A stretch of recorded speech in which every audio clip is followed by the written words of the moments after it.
Hello बच्चों, जय हिंद। स्वागत है आपका आपके चैनल शिवम सर बायोलॉजी में।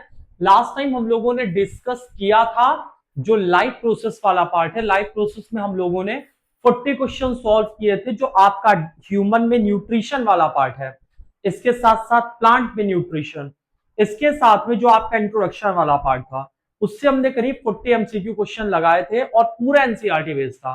आज हम लोग रिस्पायरेशन के कुछ क्वेश्चन सॉल्व करेंगे और वो भी पूरा एनसीईआरटी बेस्ड है। ठीक है, तो स्टार्ट करते हैं हम लोग क्वेश्चन आज का। सबसे पहले आप लोग ध्यान से देखना, सबसे पहला क्वेश्चन जो आपका यहाँ पे दिया गया है वो ये दिया गया है, if yeast is added to fruit juice. अगर हम फ्रूट जूस में ईस्ट को ऐड करते हैं, then after some time which processes अगर अगर हम ईस्ट को फ्रूट जूस में ऐड करते हैं, यहां पे आपने क्या ले लिया, फ्रूट जूस, फ्रूट जूस, और आपने इसमें क्या ऐड कर दिया, ईस्ट। कौन से रिस्पायरेशन चलेंगे, एनारोबिक, फर्मेंटेशन, फर्मेंटेशन। इससे किस चीज का फॉर्मेशन होगा बताओ, आप देख के बताओ इसमें किस चीज का फॉर्मेशन होगा, इथेनॉल। इसमें इथेनॉल का फॉर्मेशन होगा, और इथेनॉल यहां पे क्या है, अल्कोहल। तो इसका ऑप्शन कौन सा सही होगा बताओ कमेंट बॉक्स में। सेकंड वाला, अल्कोहलिक फर्मेंटेशन। पहला वाला ऑप्शन क्लियर है।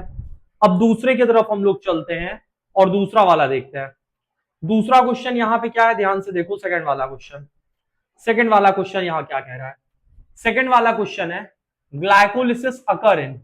ग्लाइकोलिसिस कहां होती है? तो आपको एक चीज अच्छी तरह से पता है कि यहां पे जो ग्लूकोज होता है, ग्लूकोज किस में ब्रेक डाउन होता है, पायरुवेट में। और जब ग्लूकोज पायरुवेट में टूटता है तो इसको हम लोग क्या बोलते हैं, ग्लाइकोलिसिस बोलते हैं। और ग्लाइकोलिसिस कहां होती है, साइटोप्लाज्म में, है ना। और एनारोबिक है, तो इसका आंसर क्या आ जाएगा, सेकंड वाला, ग्लाइकोलिसिस अकर इन साइटोप्लाज्म। इसके बाद तीसरा क्वेश्चन देखो, in glycolysis glucose is break down into. Glycolysis में ग्लूकोज किस में ब्रेक डाउन होता है, इसका आंसर क्या होगा बताओ।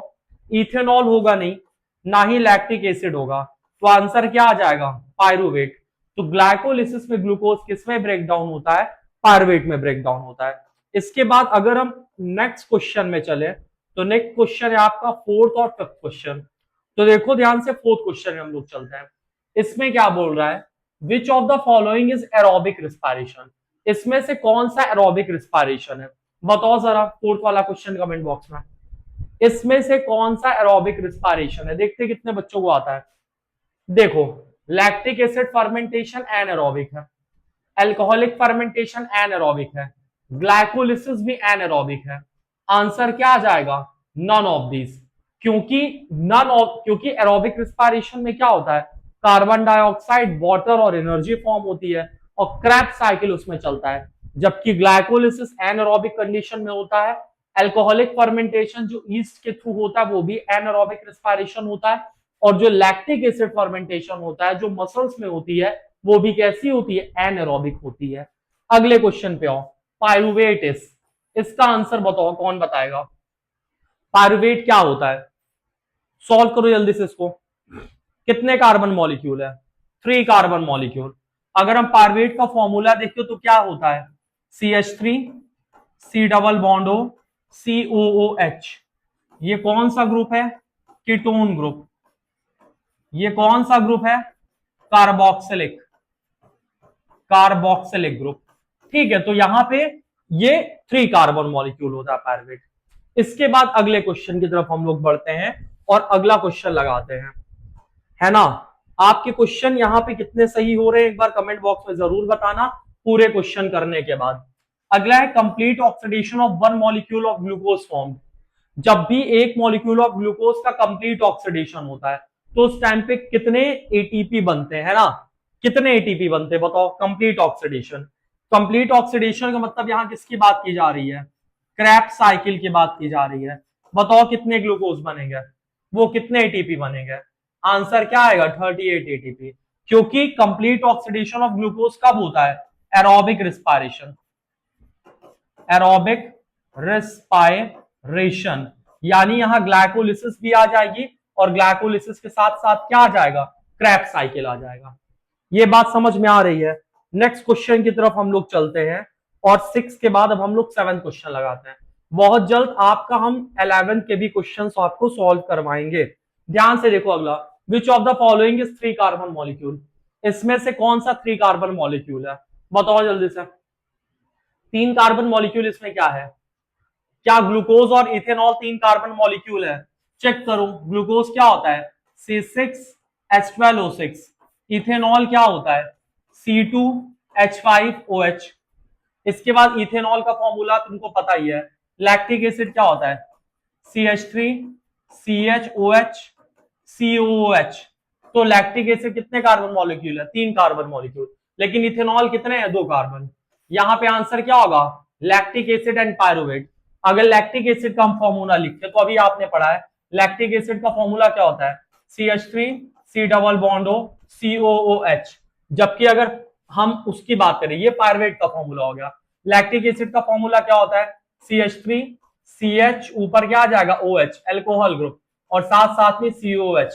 ये किसका फॉर्मूला है, लैक्टिक एसिड। तो एक लैक्टिक एसिड हो गया, एक पायरुवेट, ऑप्शन नंबर 3 हो जाएगा। अगला question, when 1 ATP is broken down how much energy is release. जब एक एटीपी को हम लोग ब्रेक करते हैं तो कितनी एनर्जी निकलती है, बताओ इसका जल्दी से आंसर देखते हैं। जो बच्चे एनसीईआरटी डेप्थ में पढ़े होंगे वो इस क्वेश्चन को देखते ही उड़ा देंगे।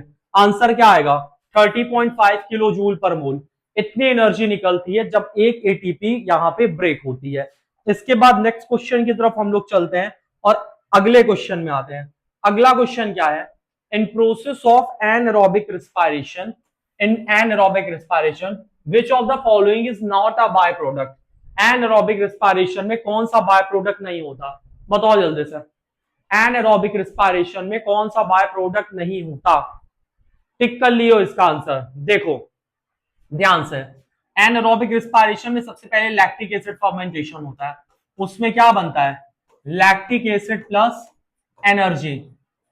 ठीक है, लैक्टिक एसिड एनर्जी बनेगी। एक में क्या बनता है इथेनॉल C2H5OH प्लस क्या बनेगा इसके साथ बनेगा कार्बन डाइऑक्साइड और क्या बनेगा इससे एनर्जी, है ना। तो इसमें क्या नहीं होता, वाटर नहीं होता। इसमें क्वेश्चन ज्यादा सही ये होना चाहिए, in process of anaerobic respiration which of the following is not the product, यानी एनारोबिक रेस्पिरेशन इसमें क्या प्रोडक्ट नहीं बनेगा। तो आंसर क्या आ जाएगा बच्चा, वाटर, क्योंकि ना वाटर इथेनॉल वाले केस में बनता है ना लैक्टिक एसिड वाले केस में बनता है। ठीक है, जबकि CO2 तो यहां पे निकल जाएगा, इथेनॉल यहां पे निकल जाएगा और इथेनॉल यहां निकल जाएगा और लैक्टिक एसिड यहां निकल रहा है। बात समझ में आई ना। अगला क्वेश्चन सॉल्व करो, which of the following is not the feature of respiratory organ. इसमें से कौन सा फीचर नहीं है रिस्पायरेटरी ऑर्गन का, बहुत ध्यान से बताओ, क्योंकि जब एनसीईआरटी आप पढ़ते हो ना तो वहां पे दिया गया फीचर ऑफ रिस्पायरेटरी ऑर्गन। देखो जल्दी से, रिस्पायरेटरी ऑर्गन का फीचर क्या नहीं है, पढ़ लियो। कमेंट बॉक्स में जरूर लिखना कौन सा आंसर किसका होगा और कितने क्वेश्चन तुम्हारे लास्ट में सही होते उसको जरूर बताना। पहला, it increase the surface area for gases exchange, बिल्कुल सही बात है। इसके बाद इसमें पूछा है नॉट द फीचर ऑफ, कौन सा नहीं है, there is a mechanism for moving in and out of this area, there is mechanism for moving air, यहां हो जाएगा एयर। ठीक है, there is mechanism for moving air in and out of this area, ये भी सही है। Surface is very fine and delicate, ये भी सही है। कौन सा गलत है, फोर्थ वाला, it is not richly supplied with blood vessels, जबकि होना क्या चाहिए, it is richly supplied with blood vessels. Alveoli क्या होता है, रिचली सप्लाइड होता है ब्लड वेसल्स है, इसीलिए तो गैसेस एक्सचेंज प्रॉपर वे में होता है। बात समझ में आ रही कि नहीं आ रही है। नेक्स्ट क्वेश्चन की तरफ चलते हैं, क्वेश्चन नंबर 11, 12 और 13। चलो 3 क्वेश्चन की तरफ और चलते हैं। अगला क्वेश्चन यहां पे क्या है, the rings of cartilage are present in, cartilage की रिंग किसमें होती है, टिक करो इसको तुरंत। आंसर क्या आएगा, ट्रैकिया। जो कार्टिलेज की रिंग्स होती है वो कहां पे प्रेजेंट होगी, ट्रैकिया में। क्यों प्रेजेंट होती है, क्योंकि वो ट्रैकिया को कोलैप्स होने से बचाती हैं। बात समझ में आ रही है ना। अगले क्वेश्चन की तरफ चलते हैं। अगला देखो, the amount of air remaining lungs after a forcible expiration, आप कितना भी फोर्सली एक्सपायरेशन कर लो, पूरी एयर निकाल दो अपने लंग्स की, लेकिन फिर भी आपका लंग्स कोलैप्स नहीं करेगा, आपके लंग्स में हवा भरी रहेगी। उस हवा को क्या बोलते हैं, बताओ जल्दी से। एनसीईआरटी में आपके लिखा हुआ है, उस हवा को क्या बोलते हैं। आंसर क्या आएगा, रेजिडुअल वॉल्यूम। तो इसका आंसर क्या हो जाएगा बच्चा, रेजिडुअल वॉल्यूम हो जाएगा। बहुत ध्यान से एनसीईआरटी पढ़ना। अगले क्वेश्चन पे आ जाओ, 13th वाला क्वेश्चन। 13th वाला क्वेश्चन पढ़ो और इसका ऑप्शन बताओ जल्दी से। इसका आंसर क्या होगा? 13th वाला क्वेश्चन पढ़ के इसका आंसर तुरंत बताओ क्या होगा। और ये जरूर बताना कितने बच्चों को सही हुआ 13th वाला, कितनों का गलत हुआ। टिक करो तुरंत। हो गया, चलो हम बताते हैं। Which of the following is site of gases exchange in animals? Answer क्या आएगा? एल्वियोलाई। क्योंकि इसमें किसमें गैसेस एक्सचेंज की बात की जा रही है? एनिमल्स के। ये जरूर बताना भाई साहब कितने लोग धोखा खा गए। स्टोमेटा होगा नहीं, लेंटिसेल होगा नहीं, तो आंसर क्या आ जाएगा? एल्वियोलाई। तो 13th वाले क्वेश्चन का आंसर एल्वियोलाई हो जाएगा। नेक्स्ट क्वेश्चन में चलते हैं, 14th और 15th क्वेश्चन। चलो ध्यान से देखो 14th question. The inspiration and expiration is regulated by. बताओ जल्दी से इसका आंसर क्या होगा। The inspiration and expiration is regulated by. Inspiration और एक्सपायरेशन को रेगुलेट करने का काम कौन करता है? आंसर क्या आएगा? All of this. क्योंकि डायफ्राम भी करता है, रिब्स भी करती है, इंटरकोस्टल मसल भी करती है ना, तीनों करती है। तो इसका आंसर ऑल ऑफ दिस हो जाएगा। अगले क्वेश्चन में आओ, CO2 is more soluble in. CO2 ज्यादा किसमें सोलुबल होती है? इसका आंसर बताओ तुरंत। CO2 is more soluble in. CO2 ज्यादा सोलुबल किसमें होती है? बताओ आंसर क्या आएगा। CO2 is more soluble in water as compared to oxygen। Carbon dioxide पानी में ज्यादा सोलुबल होती है एज कंपेयर टू ऑक्सीजन। इस वजह से जो कार्बन डाइऑक्साइड है, कार्बन डाइऑक्साइड करीब 70% ट्रांसपोर्ट होती है सोलुबल फॉर्म में।